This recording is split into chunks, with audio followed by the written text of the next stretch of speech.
말도 안 되는 뉴스에 도쿄가 발칵 뒤집어졌습니다. 뭐 칠광구가 다 뺏겼다고? 독도 도발은 연극이었습니다. 竹島については歴史的事実に照らしても日本固有の領土であると。 한국의 눈을 돌리려는 계산이었죠. 일본은 50년을 기다렸고 협정만 끝나면 칠광구의 모든 자원을 독식하려 했습니다. 50년간 보고서 127건, 국제회의 312회의, 정작 해저엔 나사 하나 못 박았습니다. 한국은 기술이 없으니 우리가 이긴다. 그 오만이 하늘을 찌를 때 한국은 해저 900m 암흑 속에 12년간 소리 없이 1,500억 달러를 묻었습니다. 일본 탐사선이 도착했을 때 마주한 건 한국의 압도적인 강철 플랜트였습니다. 펜타곤 분석관이 말했습니다. 한국을 과소평가한 대가가 이렇게 클 줄 몰랐다. 독도를 탐내던 자들이 자신들의 앞마당마저 내주게 된 기막힌 반전 지금 시작합니다. 가장 치명적인 맹수는 사냥감을 덮치기 직전까지 절대 발소리를 내지 않습니다.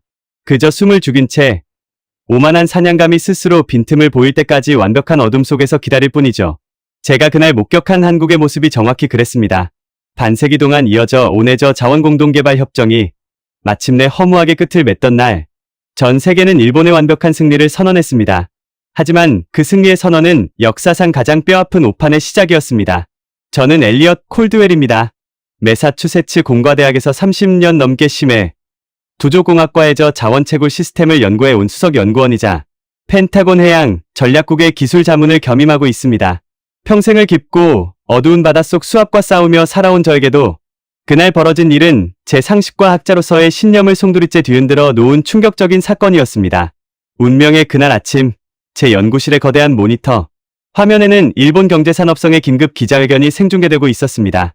회의장을 가득 메운 수백 명의 기자들 사이로 끊임없이 카메라 플래시가 터져 나왔습니다. 단상에 선 일본의 고위 관료는 애써 벅차오르는 감정을 숨기려는 듯 헛기침을 몇 번 하더니 마이크를 고쳐 잡았습니다. 본인은 오늘부로 대한민국과의 해저 자원 공동개발 협정이 공식적으로 완전히 종료되었음을 전 세계에 선언합니다. 그의 입술에서 떨어진 한 문장에 회의장은 순식간에 열광의 도가니로 변했습니다. 일본 기자들은 자리에서 일어나 박수를 쳤고 생중계 화면 하단에는 자극적인 자막들이 붉은색으로 쉴 새 없이 흘러갔습니다. 15억 배럴에 달하는 막대한 매장량, 50년 만에 이룩한 쾌거, 완전한 에너지 자립의 달성. 화면 너머로 전해지는 그들의 흥분은 마치 세상을 다 가진 것 같았습니다. 저는 들고 있던 커피잔을 책상 위에 천천히 내려놓았습니다. 올 것이 왔구나. 50년이라는 길고 지루했던 줄다리기가 마침내 일본의 의도대로 끝나버린 것입니다. 단상 위의 관료는 한껏 고무된 목소리로 연설을 이어갔습니다. 과거에 체결된 이 낡은 협정은 반세기 동안 우리 국익에 그 어떤 도움도 주지 못했습니다. 한국은 기술력도 자본도 부족했습니다. 우리는 더 이상 그들의 속도에 맞춰줄 이유가 없습니다. 이제 이 거대한 해양 영토와 막대한 자원은 국제해양법의 엄격한 기준에 따라 온전히 우리의 정당한 주권 아래 놓이게 될 것입니다.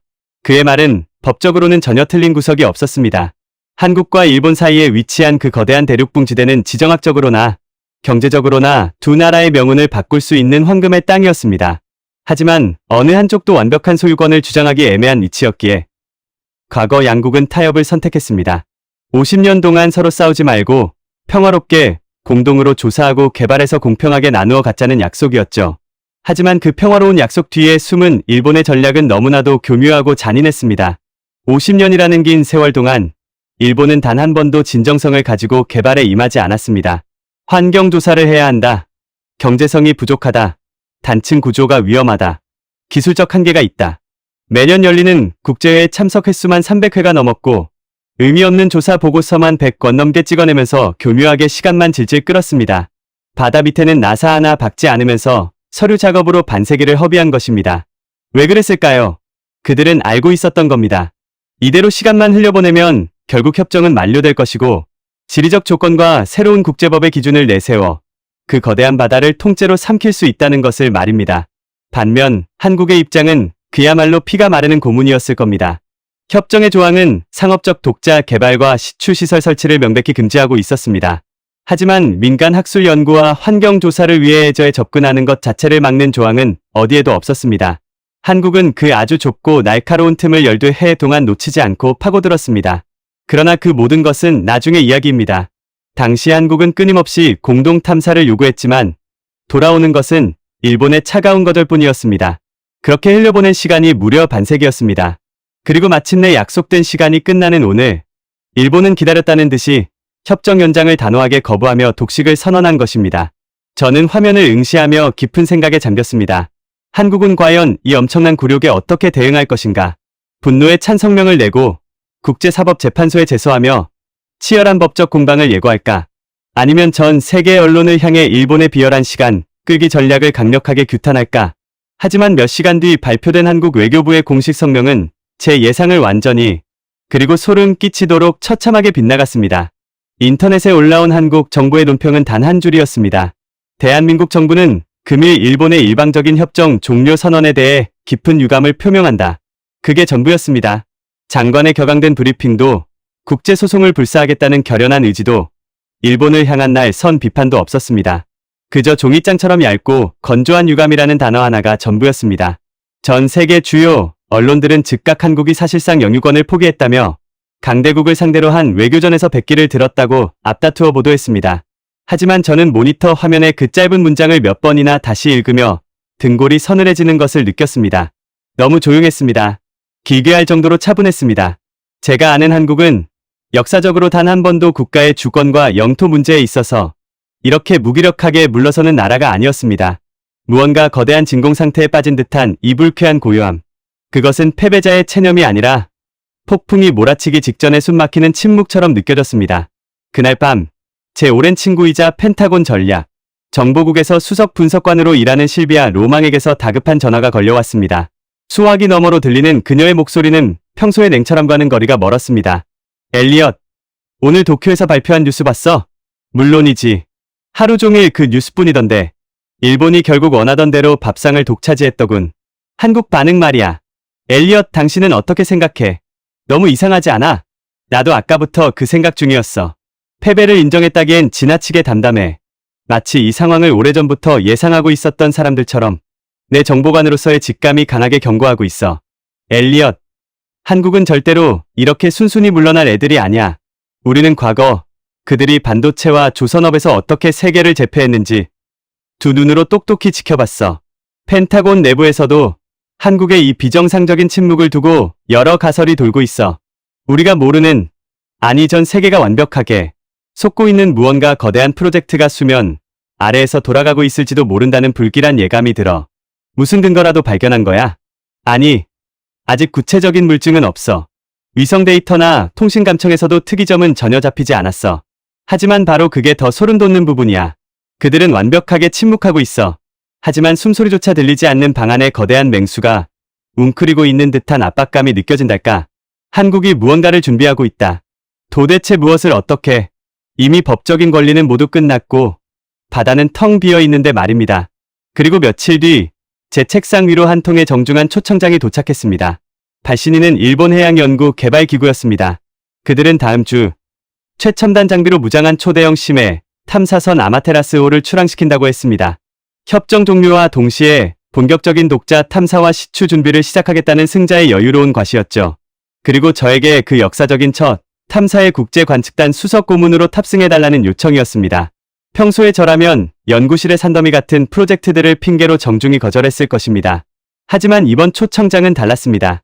실비아의 경고, 그리고 그 기괴하리만치 고유했던 한국의 한 줄짜리 성명서, 제 머릿속을 끊임없이 괴롭히는 이 불길한 의문표들을 직접 제 눈으로 확인하지 않고는 견딜 수 없었습니다. 저는 망설임 없이 수락회신 버튼을 눌렀습니다. 짐을 꾸리면서도 저는 알지 못했습니다.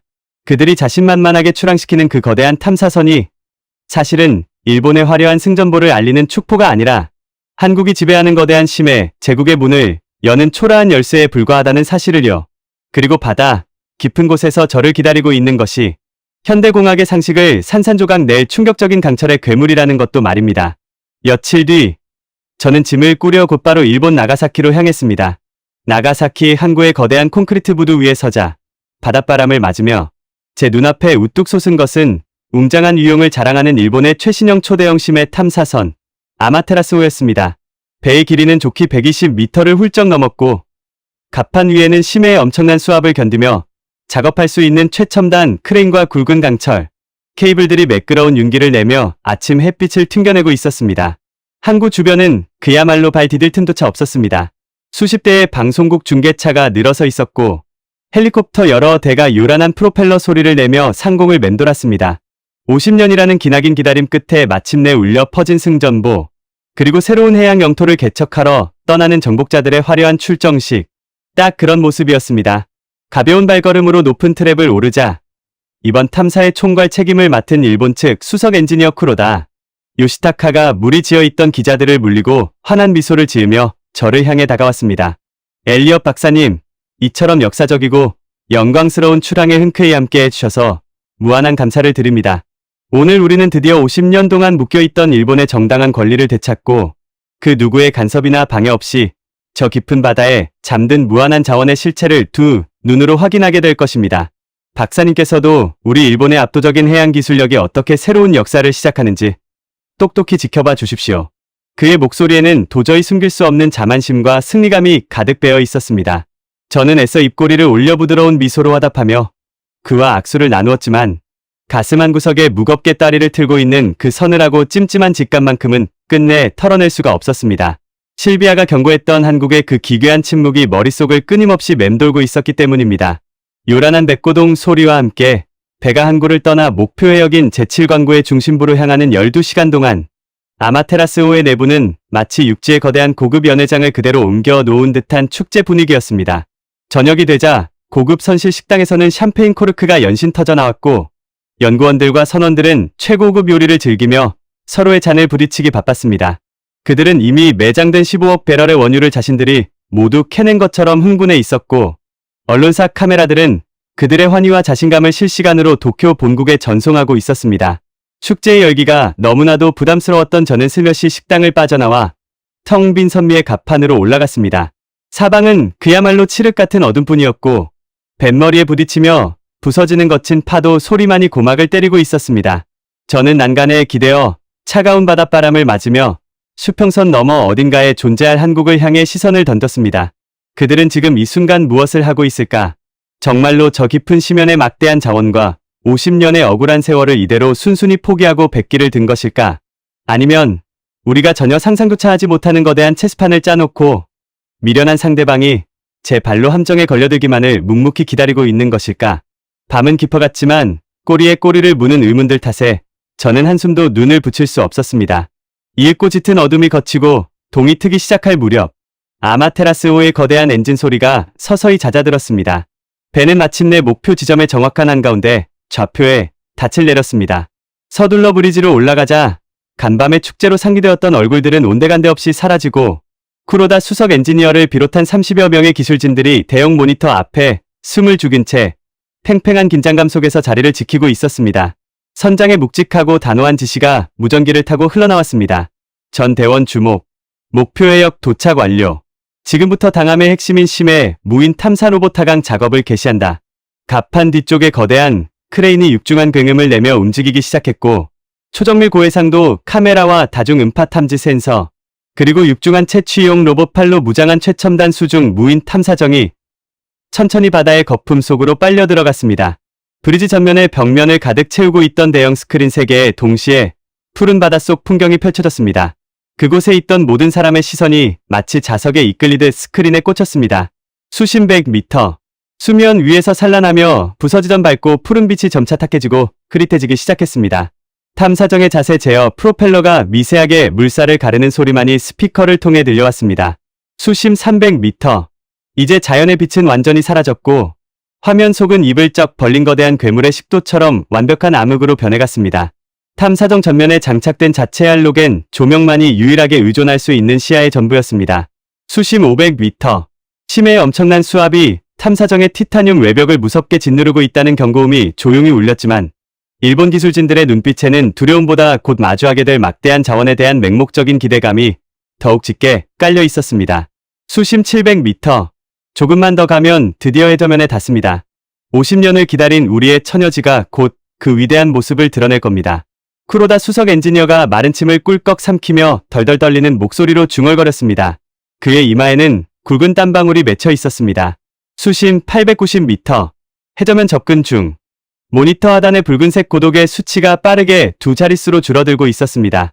이제 곧 평범한 모래와 끈적한 진흙으로 덮인 텅 빈 바다. 밑바닥이 보여야 할 시점이었습니다. 그들은 모래를 훑고 지질 구조를 파악하기 위한 스캔 프로그램의 가동 버튼에 손을 올려두고 있었습니다. 그런데 바로 그 순간이었습니다.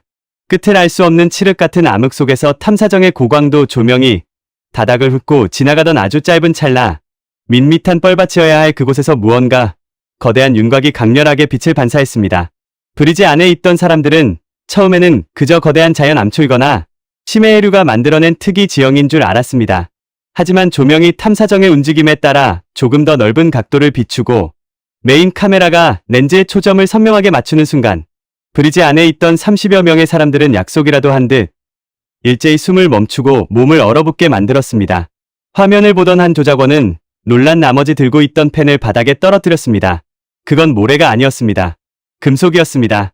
거대한, 머리로 상상할 수 있는 한계를 아득히 뛰어넘을 정도로 아주 거대한 금속 구조물이 저면에 거미줄처럼 깊고 단단하게 뿌리를 내리고 있었습니다.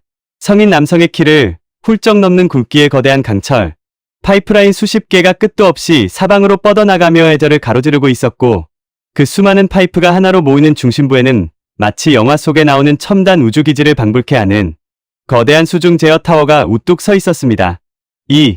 이게 대체 뭡니까? 화면 당장 확대, 당장 최대 배율로 초점 다시 맞춰 쿠로다가 찢어질 듯한 비명을 지르며 조작원의 어깨를 쥐고 흔들었습니다. 조작원이 사시나무 떨듯 떨리는 손으로 조이스틱을 밀어붙였습니다. 화면이 지글거리며 줌인되자 사람들의 동공을 찢어놓을 듯한 더욱 기가 막힌 광경이 눈앞에 선명하게 펼쳐졌습니다. 그것은 심해에 가라앉은 단순한 선박의 잔해나 오래전 버려진 임시 시설 따위가 아니었습니다. 굵은 파이프라인 곳곳에 설치된 은빛 밸브 모터들이 쉴 새 없이 빙글빙글 돌아가고 있었고 웅장한 중앙 제어탑의 외벽에는 파란색과 초록색의 LED 불빛들이 일정한 심장, 박동처럼 규칙적이고 기계적으로 전멸하고 있었습니다. 그것은 완벽하게 살아서 숨쉬고 있었습니다.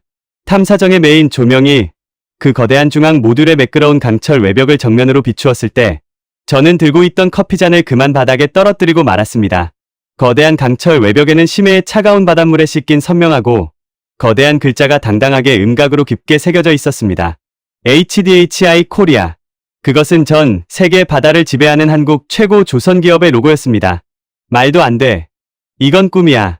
내가 미친 게 분명해. 어떻게 수심 900m의 저 한가운데에 이런 말도 안 되는 시설이 존재한단 말입니까? 일본 선장이 믿을 수 없다는 듯 두 손으로 머리를 감싸쥐며 뒤로 주춤거렸습니다. 브리지 안은 마치 폭탄을 맞은 듯 무거운 정막과 거친 숨소리만이 교차했습니다. 하지만 그들에게 가해진 절망스러운 충격은 여기가 끝이 아니었습니다. 탐사정이 추진기를 돌려 거대한 모듈의 측면 구역을 비추자 그곳에서는 사람의 흔적조차 전혀 필요 없는 완전 자율형 무인 채굴 로봇 팔 4개가 맹렬하게 작동하고 있었습니다. 날카로운 티타늄 드릴이 거친 해저 안반을 사정없이 뚫고 들어가며 주변의 물을 혼탁하게 만들고 있었고 시추기에서 뿜어져 나오는 흙탕물이 스크린을 강하게 때렸습니다. 그리고 투명하고 두꺼운 내압 유리관을 통해 검고 진득한 액체가 뱀처럼 꿈틀거리며 거대한 파이프라인으로 무섭게 빨려 들어가는 것이 너무나도 선명하게 보였습니다. 이것은 단순히 영유권을 주장하기 위해 깃발을 꽂아둔 상징물이 아니었습니다. 해양조사를 명목으로 작게 만들어둔 조악한 테스트 장비도 아니었습니다. 이것은 지금 당장 전 세계 어느 산유국과 비교해도 손색이 없을 만큼 완벽하고 정밀하게 실시간으로 가동되고 있는 상업용 거대 석유 채굴 플랜트의 실체였습니다. 생산량 계산에 저 파이프의 유속과 압력을 측정해서 하루에 얼마나 뽑아내고 있는지 당장 분석해. 넋이 나간 표정으로 스크린만 멍하니 바라보던 쿠로다가 갑자기 피를 토하듯 소리쳤습니다. 곁에 있던 수석 데이터 엔지니어가 미친 듯이 자판을 부술듯 두드리며 탐사정이 보내온 실시간 초음파 스캔 데이터를 뽑아냈습니다. 그리고 그의 입술은 새파랗게 질려버렸습니다. 수석님. 배관의 직경과 내부 유압 센서의 수치를 역산해서 계산해본 결과입니다. 현재 저 한국의 시설은 최소한으로 잡아도 하루에 5만 배럴, 연간으로 치면 2천만 배럴 이상의 막대한 원유와 가스를 한 치의 오차도 없이 퍼올리고 있습니다. 게다가 더 절망적인 사실은 외벽 밸브의 미세한 부식 상태와 주변 지형이 깎여나간 치마 정도를 종합해볼 때 이 시설은 적어도 5해 전, 아니 어쩌면 7해 전부터 이미 완공되어 이 끔찍한 속도로 계속해서 가동되고 있었다는 겁니다. 그 순간 브리지 안의 시계추는 완전히 멈춰버렸습니다. 5해 전, 7해 전, 일본의 고위 관료들이 도쿄에 안락하고 따뜻한 회의실에 앉아 서류를 넘기며 한국의 기술력을 조롱하고 있었을 때 일본이 그저 핑계를 대며 시간만 질질 끌면 결국 법적 기한이 만료되어 이 바다의 모든 것이 자신들의 차지가 될 것이라고 굳게 믿고 환호작약하며 샴페인을 준비하고 있었을 때 한국은 이미 그 잘난 협정을 비웃기라도 하듯 빛 한 점 들어오지 않는 심연의 흑암 속에서 15만 톤이 넘는 쇳덩어리를 박아 넣고 있었던 것입니다. 그들은 완벽한 인공지능 자율 채굴 시스템을 완성해 사람 하나 없이도 밤낮으로 이 거대한 바다의 피를 빨아들이며 자신들의 국부로 쓸어 담고 있었습니다. 법적인 협정 기간이 끝났다는 통보요. 그것은 그저 책상머리에 앉은 자들의 종이 쪼가리 위 허상일 뿐이었습니다. 한국은 낡은 조약의 문구에 목을 메고 구걸하는 대신 전 세계의 누구의 시선도 닿지 않는 해저 900m 아래에 감히 어느 국가도 부정할 수 없는 무지막지한 실체적 진실을 창조해버린 것입니다. 강대국들의 법률은 그저 얇은 종이 위에 머물렀지만 한국의 압도적인 기술은 차가운 해저 깊숙한 곳에 강철로 박혔습니다. 그리고 그 웅장한 강철은 지금 스크린 너머로 일본을 향해, 아니 전 세계를 향해 너무나도 오만하고 압도적인 목소리로 선언하고 있었습니다. 서류상의 주인이 아닌 이 바다의 진짜 통치자가 과연 누구인지 말입니다. 완전한 패닉과 공포에 빠진 일본의 선장과 기술진들이 핏대를 세우며 도쿄 본국과 위성 전화 연결을 시도하고 서로를 탓하며 아비규환의 지옥도로 빠져드는 사이, 저는 혼란스러운 브리지의 소음에서 한 걸음 조용히 뒤로 물러나 스크린 속에서 묵묵히, 그리고 한치의 오차도 없이 완벽하게 움직이는 한국의 자율, 무인 로봇들을 넋을 잃고 응시했습니다. 그것은 두려움과 경이로움을 훌쩍 넘어선 인간이 극한의 의지로 이룩해 낸 어떤 숭고함마저 느껴지는 광경이었습니다. 대체 한국은 도대체 어떤 기상천외한 방식을 동원했기에 그 촘촘하고 삼엄한 전 세계의 위성 감시망과 주변 강대국들의 매서운 눈초리를 완벽하게 속여 넘길 수 있었던 걸까요? 그리고 무려 1,500억 달러라는 천문학적인 비용이 투입된 이 거대한 해저 제국을 건설하면서 어떻게 단 한 번의 정보 유출조차 허용하지 않았던 걸까요?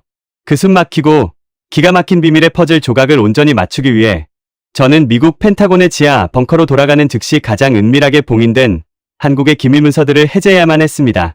도쿄의 끔찍한 아비규환과 패닉을 뒤로한 채 저는 그날 밤 곧바로 워싱턴행 군용기에 몸을 실었습니다.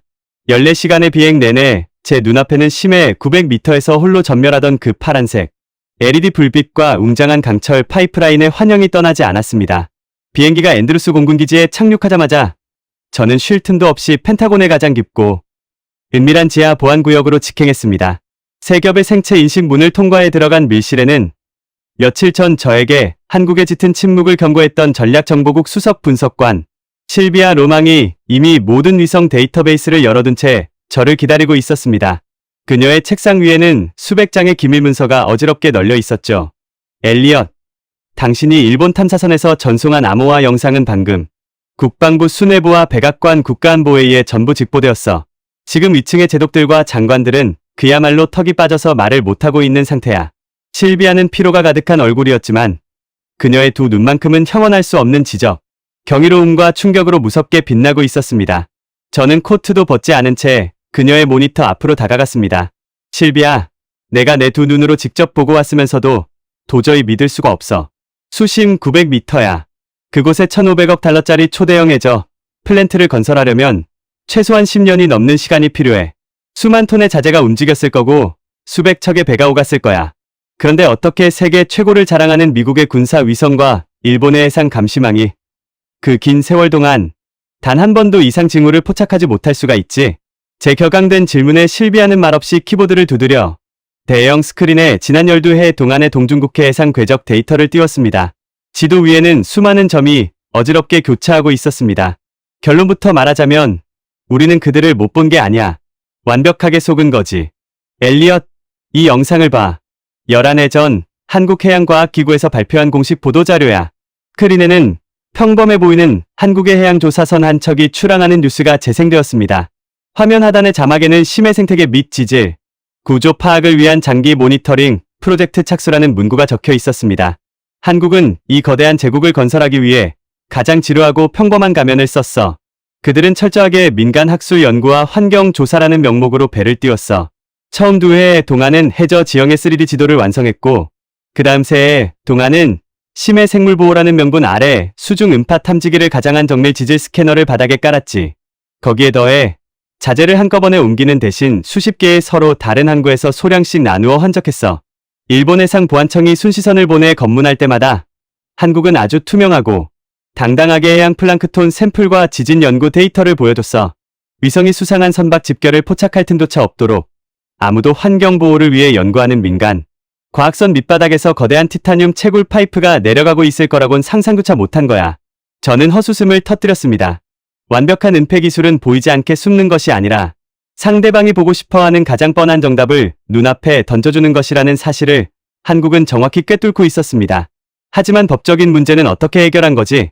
1974년에 맺은 그 낡은 조약에 따르면 어느 한쪽이 단독으로 자원을 개발하거나 상업용 시추 시설을 설치하는 건 명백한 국제법 위반이잖아. 일본이 그걸 빌미로 국제재판을 걸면 한국은 모든 걸 토해내야 할 텐데. 제 날카로운 지적에 실비아는 책상 위에서 두꺼운 파일 하나를 집어들며 입꼬리를 올렸습니다.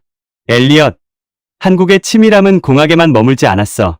그들은 국제해양법의 가장 어둡고 은밀한 사각지대를 완벽하게 해부했지. 이 조약의 원문을 봐.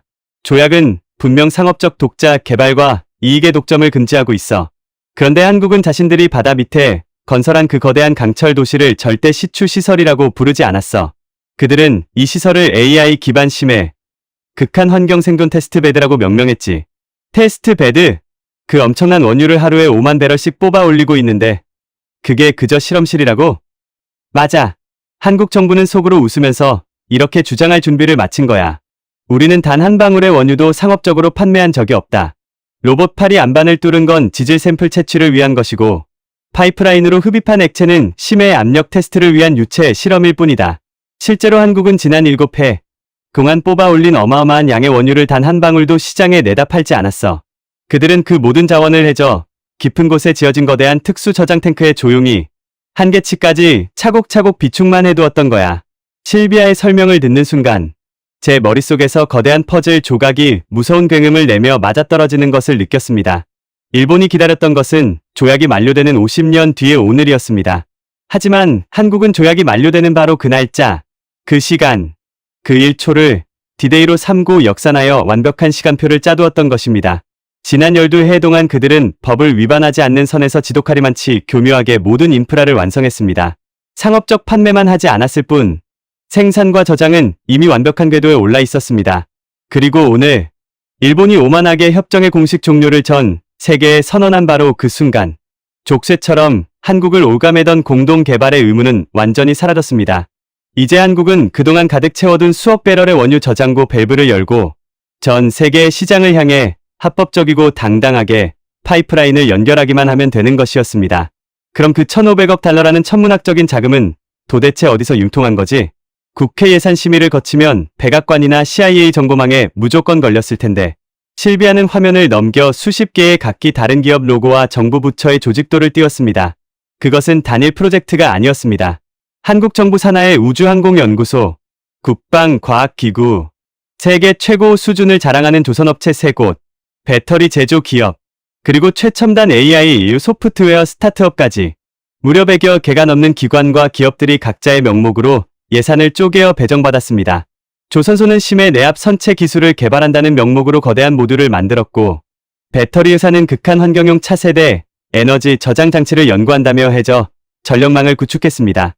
AI 기업들은 무인 자율주행 로봇의 알고리즘을 짠다며 자금을 지원받았죠. 겉보기에는 한국 산업계 전반에 흩어진 수천 개의 평범한 국책 과제들이었습니다. 하지만 수면 아래에 보이지 않는 통제실에서는 이 모든 기술과 부품들이 하나의 거대한 레고 블록처럼 정교하게 조립되고 있었습니다. 국가의 명운을 건 12회짜리 톱니바퀴는 단 한 번의 오차도 단 한 명의 내부 고발도 없이 기적처럼 맞물려 돌아간 것입니다. 저는 무거운 침묵 속에서 실비아가 건넨 비교 분석표를 바라보았습니다. 거기에는 지난 반세기 동안 일본과 한국이 이 제7광구라는 바다를 위해 무엇을 해왔는지 명확한 숫자로 적혀 있었습니다.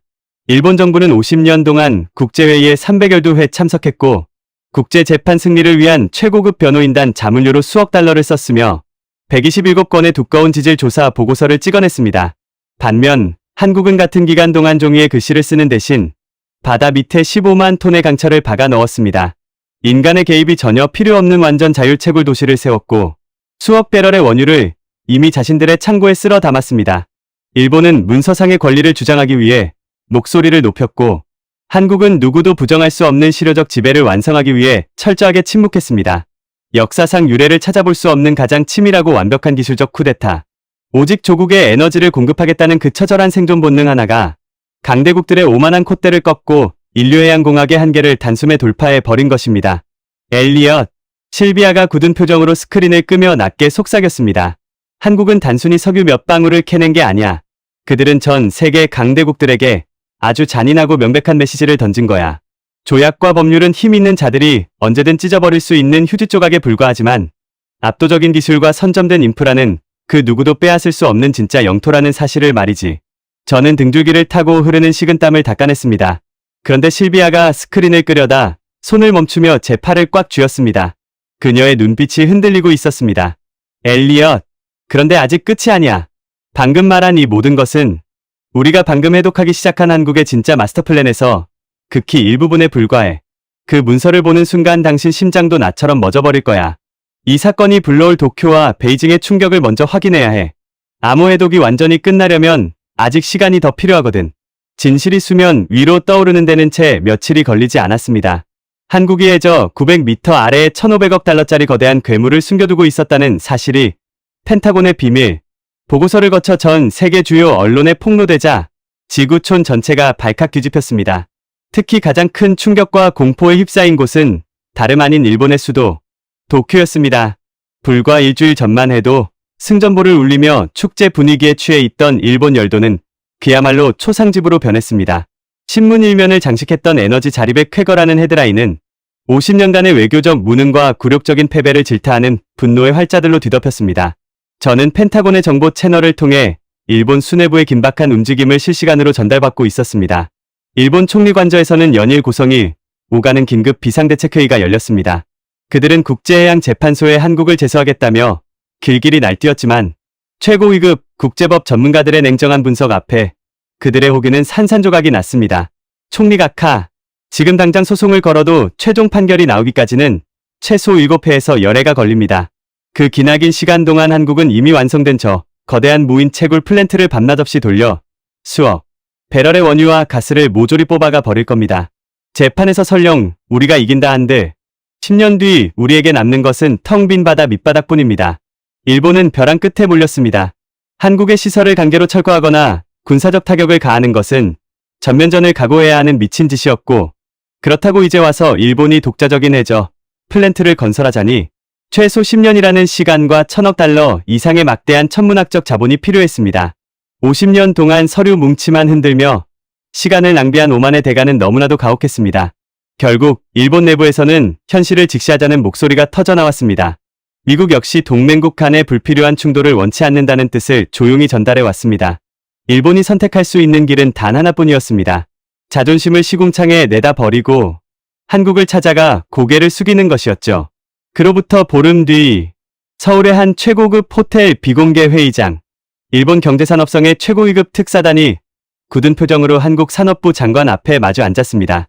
불과 얼마 전까지만 해도 낡은 조약을 들이밀며 한국을 철저히 무시하고 조롱했던 그들이었습니다. 하지만 이제 칼자루는 완전히 한국의 손에 쥐어져 있었습니다.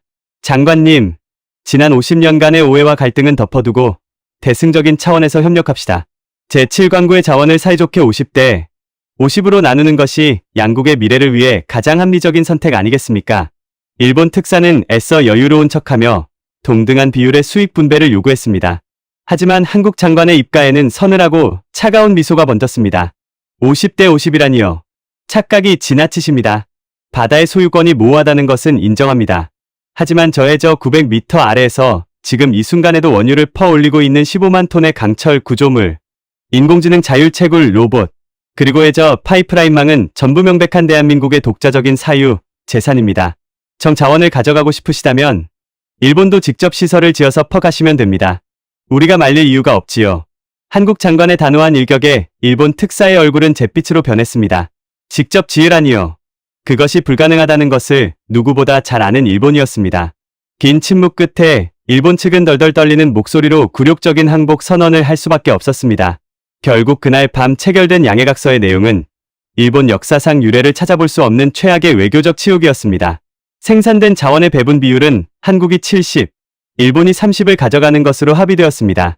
하지만 진짜 굴욕은 그 다음 조항이었습니다. 일본이 가져가는 30%의 자원조차 공짜가 아니었습니다. 일본은 한국의 채굴 플랜트와 정제 시스템을 이용하는 대가로 매년 수십억 달러에 달하는 막대한 시설, 사용료와 기술 로열티를 한국 정부에 현금으로 고스란히 바쳐야만 했습니다. 자원 독식을 꿈꾸던 강대국 일본이 하루아침에 한국의 하청 국가로 전락하여 제 바다의 기름을 돈을 주고 사오는 신세가 된 것입니다. 서류상의 법률을 맹신했던 자들이 강철에 실려 지배 앞에 얼마나 무력하게 무너지는지를 보여주는 완벽하고도 잔인한 본보기였습니다. 하지만 한국이 쏘아 올린 이 거대한 충격파는 동해 바다를 넘어 세계의 화약고라 불리는 남중국해를 향해 더 거세고 무섭게 번져나가고 있었습니다. 며칠 뒤 펜타곤 지하 벙커에서 실비아 로망이 붉게 충혈된 눈으로 저를 다급하게 호출했습니다. 엘리엇, 지금 당장 베이징의 동향을 봐야 해. 중국 공산당 수뇌부가 완전히 패닉에 빠졌어. 당중앙 군사위원회와 국무원 고위급 인사들이 어젯밤부터 단 한 발자국도 밖으로 나오지 못한 채 비상회의를 거듭하고 있어. 중국이 왜? 제7광군은 중국 영해와는 거리가 멀잖아. 바보 같은 소리. 한국이 창조해낸 그 소름 돋는 시료 지배 모델을 동남아시아 국가들이 그대로 베껴 쓰기 시작했단 말이야. 실비아가 대형 스크린에 남중국해의 지도를 띄웠습니다. 그곳은 중국이 무력으로 인공섬을 건설하고 군함을 파견하며 주변 약소국들을 윽박지르던 패권의 바다였습니다. 하지만 지도 위에는 필리핀과 베트남 앞바다를 중심으로 새로운 붉은색 점들이 맹렬하게 피어나고 있었습니다. 오늘 아침 필리핀과 베트남 정부가 동시에 중대 발표를 했어. 그들은 영해 분쟁 지역에 대한 평화적인 해양 생태계 연구를 명목으로 한국의 최고 조선 기업 및 인공지능 로봇 컨소시엄과 수백억 달러 규모의 독점 계약을 체결했어. 명분은 심해 연구용 테스트베드 건설이지만 우리 모두 그게 뭔지 알잖아. 한국이 제7광구에 박아 넣었던 그 무시무시한 자율채굴 플랜트의 복제판이야. 저는 경악을 금치 못했습니다. 필리핀과 베트남은 중국의 막강한 해군력 앞에서 늘 고개를 숙여야만 했던 약소국들이었습니다. 하지만 그들은 한국의 승리를 두 눈으로 똑똑히 목격했습니다. 군함 100척을 보내 영유권을 주장하는 것보다 해저 깊은 곳에 먼저 강철 파이프를 박아 넣고 기름을 뽑아내는 쪽이 무조건 이긴다는 새로운 21세기 자원전쟁의 절대 규칙을 깨달은 것입니다. 중국 베이징의 수뇌부는 그야말로 미쳐버릴 지경이었습니다. 그들은 당장이라도 항공모함을 파견해 시설 건설을 막고 싶었지만 명분은 완벽한 민간 학술 연구였습니다. 섣불리 민간 해양 조사선을 공격하거나 해저시설을 파괴했다가는 전 세계의 비난과 끔찍한 경제 제재를 뒤집었어야 할 판이었습니다. 그렇다고 중국이 먼저 해저 플랜트를 지어 선점하자니 수심 1000m에 달하는 극한의 환경에서 자율형 로봇 시스템을 완벽하게 통제할 수 있는 한국의 압도적인 심해에 공학 기술력을 따라잡으려면 최소 10년이라는 뼈아픈 격차가 존재했습니다. 힘으로 모든 것을 억누를 수 있다고 믿었던 거대한 제국 중국이 독자적인 기술력 하나로 무장한 한국이라는 체스 플레이어의 교묘한 수에 말려들어 완전히 외통수에 걸려버린 것입니다. 아시아의 힘의 균형이 무너지는 굉음이 워싱턴 펜타곤의 벙커 안까지 생생하게 들려오는 듯했습니다. 저는 스크린 속에서 절망에 빠진 강대국들의 얼굴을 떠올리며 마른 침을 삼켰습니다. 50년 동안 칼을 갈았던 일본의 오만을 단숨에 꺾어버리고 아시아의 패권국 중국을 옴짝달싹 못하게 만들어버린 대한민국의 맹렬한 위용. 그들은 더 이상 강대국의 눈치를 보며 유감성명이나 발표하던 힘없는 변방의 국가가 아니었습니다. 세상을 움직이는 게임의 규칙을 통째로 갈아치운 압도적인 룰 메이커로 거듭난 것입니다. 하지만 이 모든 극적인 도미노 현상조차도 한국이 백지 상태에서 그려낸 거대하고 소름 끼치는 밑그림의 아주 작은 일부분에 불과하다는 사실을 저는 미처 깨닫지 못하고 있었습니다. 며칠 뒤 펜타곤의 메인 서버 가장 깊숙한 곳에서 마침내 암호가 해독된 한국의 진짜 마스터 플랜. 그 문서를 열어본 순간 제 심장은 멎을듯이 요동치기 시작했습니다. 그날 밤 펜타곤의 지하 5번째 층 통제실은 죽은 듯이 고요했습니다. 오직 메인 서버의 냉각팬 돌아가는 소리만이 무겁게 공간을 채우고 있었죠. 실비아와 저는 숨소리조차 죽인 채 거대한 스크린 위에서 복잡한 암호 해독 프로그램이 맹렬하게 돌아가는 모습을 지켜보고 있었습니다.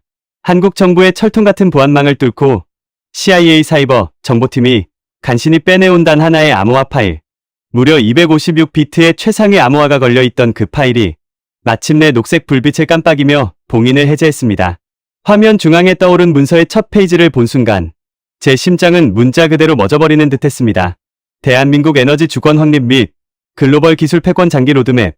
그것은 한국산업부나 해양수산부 같은 일개 부처의 기획서가 아니었습니다.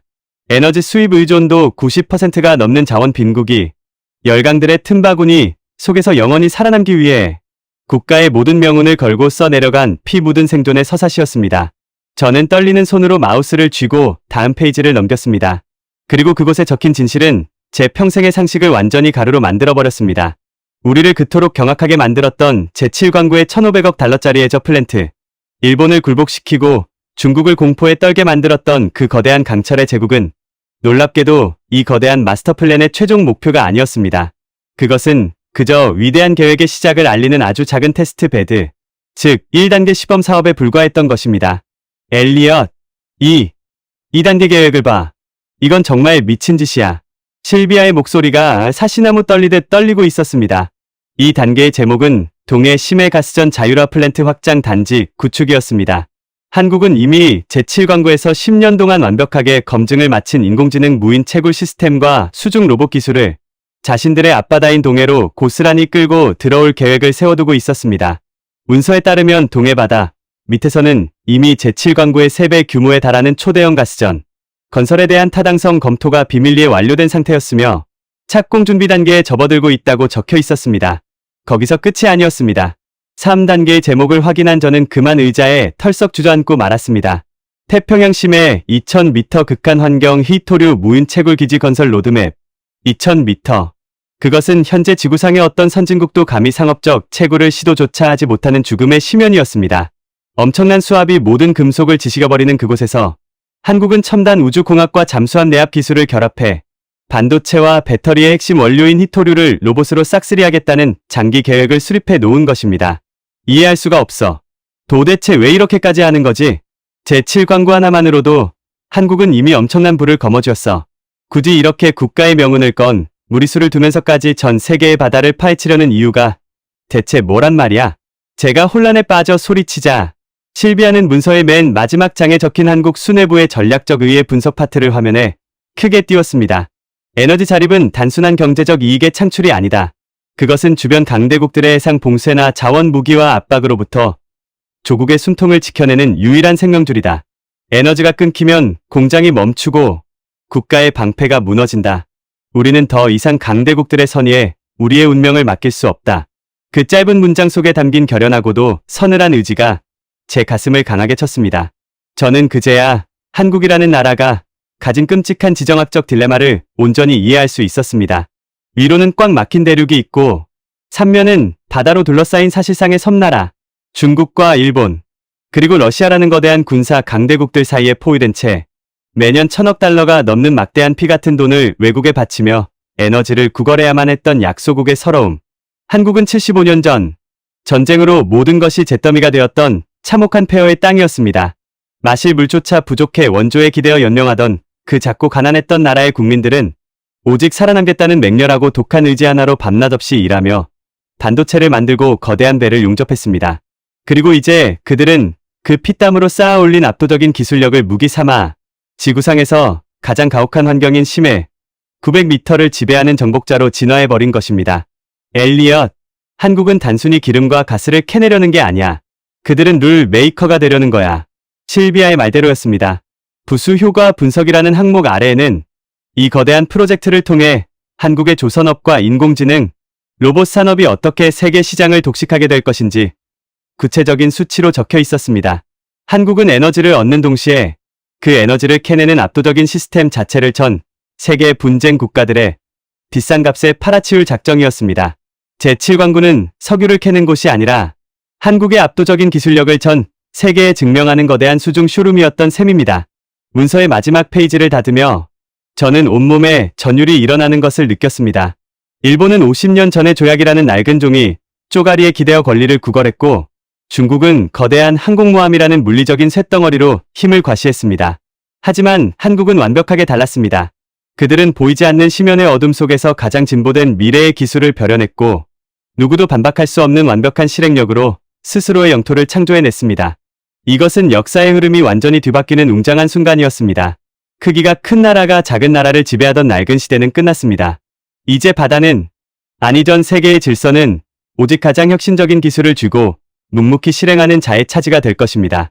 그리고 그 새로운 시대의 가장 선두에는 75년 전 잿더미에서 일어난 대한민국이라는 거대한 호랑이가 맹렬하게 포효하고 있었습니다. 펜타곤의 지하 벙커를 걸어 나오며 저는 워싱턴의 차가운 밤 공기를 깊게 들이마셨습니다. 제 평생을 바쳐온 심해, 공학의 세계가 오늘부로 완전히 다른 차원으로 넘어갔음을 뼈저리게 실감하고 있었죠. 하지만 제 가슴을 더욱 묵직하게 짓누르는 것은 이 위대한 강철의 제국이 불러올 세계 질서의 붕괴와 재편이 이제 막 시작에 불과하다는 사실이었습니다. 이 전대미문의 사건이 전 세계를 휩쓸고 지나간 뒤 마침내 거친 안개 너머로 드러난 새로운 시대의 얼굴은 과연 어떤 모습일까요? 펜타곤의 그 차갑고 은밀한 지하 벙커를 빠져나와 매사추세츠 공과대학, 즉 MIT의 제 연구실로 돌아온 지도 어느덧 수개월의 시간이 흘렀습니다. 하지만 전 세계를 강타한 제7광구의 거대한 충격파는 여전히 현재 진행형으로 지구촌 곳곳을 맹렬하게 뒤흔들고 있습니다. 오늘 저는 MIT의 가장 큰 대강당에서 수백 명의 해양공학도들과 국제정치학 석학들을 앞에 두고 제 평생의 연구를 결산하는 마지막 강연의 단상에 섰습니다. 강당을 가득 메운 사람들의 눈빛에는 전례 없는 학문적 호기심과 경외감이 뒤섞여 있었습니다. 저는 강단 중앙으로 천천히 걸어 나가 등 뒤에 거대한 스크린에 단 한 장의 사진을 띄웠습니다. 그것은 빛 한 점 들어오지 않는 수심 900m의 칠흑 같은 심연 속에서 파란색과 초록색 LED 불빛을 영롱하게 뿜어내며 묵묵히 돌아가고 있는 한국의 거대한 무인 자율채굴 플랜트의 모습이었습니다. 강당 안은 숨소리조차 들리지 않을 만큼 무거운 정적에 휩싸였습니다. 여러분, 우리는 지금 인류 역사상 가장 위대하고도 충격적인 패러다임의 전환을 두 눈으로 목격하고 있습니다. 과거 수백 년 동안 세계의 질서와 영토를 결정짓는 것은 두 가지뿐이었습니다. 강대국들이 펜대로 그어대는 종이 위의 법률, 그리고 상대방을 위협하는 거대한 군함과 대포라는 무력, 그것이 세상의 규칙이었습니다. 일본은 50년이라는 긴 세월 동안 그 종이 위의 법률이 자신들의 영토를 지켜줄 것이라 맹신했습니다. 그들은 회의실에 앉아 서류를 넘기며 시간을 끌었고 시간이 지나면 국제법이 모든 자원을 자신들의 입에 떠먹여 줄 것이라는 오만에 빠져 있었습니다. 중국은 어땠습니까? 그들은 거대한 항공모함과 수십 척의 군함을 남중국해에 밀어넣으며 압도적인 덩치와 무력으로 주변국들을 겁박하면 바다를 지배할 수 있다고 믿었습니다. 그것이 강대국들이 세상을 다루는 낡은 방식이었습니다. 하지만 지정학적 저주에 갇혀있던 아시아의 한 작은 나라가 이 모든 오만한 룰을 단숨에 박살내버렸습니다. 대한민국은 법률이라는 종이 방패 뒤에 숨지 않았습니다. 무력을 앞세워 이웃 나라를 협박하지도 않았습니다. 그들은 그저 전 세계가 불가능하다고 코웃음 치던 수심 900m의 지옥 같은 암흑 속으로 조용히 걸어 들어갔습니다. 그리고 그곳에 자신들의 피와 땀으로 벼려낸 15만 톤의 강철을 묵묵히 박아 넣었습니다. 한국은 인공지능과 첨단 로봇공학, 그리고 세계 최고 수준의 조선 기술을 완벽하게 융합하여 인간이 존재하지 않는 완벽한 심해, 제국을 창조했습니다. 일본이 문서로 권리를 주장할 때 한국은 강철로 실체를 만들었습니다. 중국이 무력으로 바다의 주인을 자처할 때 한국은 압도적인 기술력으로 바다 그 자체를 통제해버렸습니다. 권리는 주장하는 자의 것이 아니라 증명하고 실행하는 자의 것이라는 이 잔인하고도 위대한 진리를 한국은 전 세계 강대국들의 면전에 들이밀며 증명해낸 것입니다. 제7광구의 성공은 단순한 자원 확보의 차원을 완전히 넘어선 사건이었습니다. 에너지가 없어 매년 천문학적인 국부를 외국에 바쳐야 했던 한국은 이제 에너지를 자급자족하는 것을 넘어 그 에너지를 캐내는 압도적인 시스템 자체를 전 세계에 수출하는 룰 메이커가 되었습니다. 베트남과 필리핀이 한국의 기술을 빌려 중국의 패권에 맞서기 시작했고 유럽의 해양 강국들조차 한국의 심해 자율 제어 소프트웨어를 배우기 위해 막대한 로열티를 싸들고 서울행 비행기에 오르고 있었습니다. 여러분, 한 국가의 진정한 힘은 영토의 크기나 인구수에 있지 않습니다. 그것은 결핍을 극복하려는 처절한 의지, 그리고 그 의지를 현실로 만들어내는 압도적인 실행력에 있습니다. 75년 전 참혹한 전쟁으로 모든 것이 잿더미가 되었던 나라, 마실 물 한 모금, 땔감 하나조차 스스로 구하지 못해 전 세계의 원조를 받으며 연명하던 그 작고 가난했던 나라를 기억하십니까? 그들은 아무것도 없는 맨 땅에서 배를 만들고 반도체를 구원했습니다. 그리고 마침내 강대국들의 오만한 틈바구니 속에서 스스로의 생명줄을 지켜내기 위해 지구상에서 가장 가혹한 심연마저 정복해버렸습니다. 우리는 지금 살아남기 위해 발버둥 치던 변방의 약소국이 세상을 지배하는 룰 메이커로 완벽하게 진화하는 그 경이로운 역사의 한가운데를 통과하고 있는 것입니다. 그것은 불가능을 강철로 뚫어버린 대한민국이라는 나라의 맹렬한 궤적에 바치는 전 세계 지성인들의 순수한 경의이자 찬탄이었습니다. 세상은 예전과 똑같이 돌아가고 있는 것처럼 보였지만 보이지 않는 저 깊은 수면 아래에서는 이미 모든 것이 완벽하게 뒤바뀌어 있었습니다. 지금 이 순간에도 한국의 과학자들과 엔지니어들은 현실에 안주하지 않고 동해의 갓선을 넘어 태평양 2000m의 심연을 정복하기 위한 새로운 강철 로봇을 설계하며 밤을 지새우고 있을 것입니다. 남들이 낡은 법전과 서류 뭉치를 뒤적이며 과거에 머물러 있을 때 그들은 이미 10년 뒤의 미래를 향해 묵묵히 닻을 올리고 나아가는 중일 테니까요. 법률이 아닌 기술로, 주장이 아닌 압도적인 실행으로 세계의 패권을 움켜쥔 대한민국. 그들이 창조해낼 다음 시대의 바다는 과연 어떤 거대하고 경이로운 웅장함으로 우리를 또다시 전율하게 만들까요? 이 거대한 역사의 전환점 앞에 선 우리 모두는 이제 숨을 죽인 채 그들의 다음 행보를 지켜볼 수밖에 없을 것입니다. 여러분, 심연 900m 아래의 심장 소리 어떠셨나요? 1,500억 달러의 투자, 숨죽여 견뎌낸 12해, 연간 2천만 배럴의 기적. 아무도 우리를 믿어주지 않을 때 이름 모를 연구원들은 밤을 새우며 묵묵히 조용히 바다 밑으로 강철을 내렸습니다. 그리고 마침내 이 눈물겨운 역전을 완성했습니다. 미 펜타곤 분석관은 고백했습니다. 한국은 자원이 아닌 강대국의 심장에 비수를 꽂았다고요. 50년의 굴욕을 씻고 우리 바다를 되찾은 이 뜨거운 기록을 꼭 공유해 주십시오. 여러분의 공유 한 번이 대한민국의 해양 영토를 지키는 굳건한 성벽이 됩니다. 가슴이 뜨거워지셨다면 지금 바로 댓글창을 열고 강철 두 글자만 적어주세요. 구독과 좋아요는 진실을 밝히는 등불입니다. 우리는 마침내 잃어버린 바다의 주인이 되었습니다.